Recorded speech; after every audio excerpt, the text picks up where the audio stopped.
Fanyia washabiki wa Yanga uwanjani Zanzibar kwenye mechi yenu dhidi ya Berkane finali. Unalizungumziaje? Kwanza nikuongeze mwandishi kwa swali zuri. Mimi naamini kule njiani uko kwenda imekuuma. Umeamua kutoka kule. Ndio? Wapi? Kule kusema kwamba watu wanatangaza jezi Berkane, kule kumekuuma unaamua kutoka. Niseme hivi. Simba na Yanga sio maadui. Simba na Yanga ni tundu la taifa. Wazee wetu wametuwekea timu hizi kwa ajili ya kupata burudani, kutaniana na maisha mengine. Niwaombe sana mashabiki wa Yanga waache propaganda za kuharibu mpira kwenye nchi. Wako mashabiki wanawaposti wamepigwa, mimi na ushahidi. Wameanguka na bodaboda Mwanza. Na ushahidi. Mwanza. Wako watu wanatangaza wamepigwa vibaka. Mbona msemi? Lakini kama kweli jambo hili limetokea na lilaani, sio jambo zuri, na ni wasii mashabiki wa Simba kama ambao kweli walifanya hili jambo, wasifanye hivyo vitu, sio vizuri katika mpira, kwa sababu Simba na Yanga sio maadui, Simba na Yanga ni marafiki. Wao wameomba mashabiki zao wawakaribishe kwenye mechi zao. Hakuna mshabiki wa Simba anaweza kuangalia mechi ya Yanga kwa sababu ndani hamna. Watu wamezoea entertainment football, hatuwezi kuangalia pila la Kizalamo Dokwiza. Ndio maana watu hawaendi.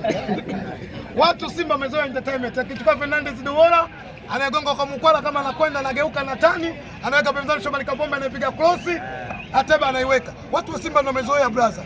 Wewe mtu wa Simba nani anaweza kuangalia style ya Dokwiza? Akichukua mtu tu, watu wa Simba hawezi kwenda. Tunategemea kuwaona. Yanga bado wapo kwenye sherehe za finali ya ubingwa wa Rais Berkane. Bado wanaposti na wanafanya sherehe za kushangilia ubingwa. Wapongezeni sana. Naendelea kufanya sherehe. Kuna muda mwingine ukikosa mitazamo utafanya vitu vya ajabu kwenye familia. Sisi tunaombea dua kwa Mwenyezi Mungu aendelee kuwapa afya njema, waendelee kushangilia nini? Ubingwa. Maisha ni kuchagua. Wao wanashangilia ubingwa wa Berkane, sisi tunashangilia kufunga Singida Bigi. Kisugu, Haji Manara umeona ujumbe wake waliokuandikia pale. Ulimwambia mwenyewe aje akuchape viboko. Ni kweli. Muungwana siku zote anatimiza ahadi aliyofanyaje? Aliyoweka. Bahati nzuri Haji Manara kwangu anaelekezwa anafanyaje? Anakujua. Mwambieni aje, fimbo nimeshakata ziko nyumbani. Okay, Kisugu. Nenda Ikulu. Kombe lile si kombe, ni mfano wa kombe. Kifuani kwangu ukiangalia hapa, nimemvaa mama yetu Samia Suluhu Hassan. Na kuna maneno amesema, mipasi ya mama, kazi na nini? Huyu ni Mama Samia au ni picha ya Mama Samia? Unabeba mimi ni kombe au picha la kombe? Kisugu, kwa kumalizia, game inayofuata ni dhidi ya Singida ambao mmecheza nao leo. Ni game itakuwa ngumu. Tunaamini itakuwa ngumu zaidi kuliko hii. Lakini sisi kama mashabiki wa Simba tutakwenda kutekeleza majukumu yetu. Tutakwenda Singida, tutakwenda sio Singida, mechi inachezwa kwa raha. Tutakwenda Tanzanite, tutakwenda kusupport team. Mimi naamini mashabiki tutakwenda kutimiza majukumu yetu.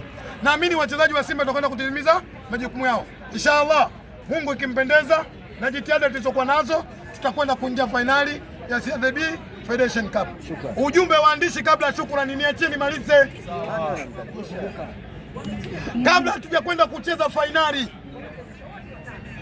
ya CRDB Federation Cup nusu kwenda finali, nendeni mkamulie kwa waulize watacheza. Wewe unaenda kawaulize, wewe si unatumwa? Mmekataa kule NBC.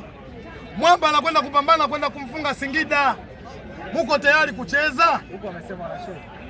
Basi inshallah tukutane nao uwanja wa Pange wao.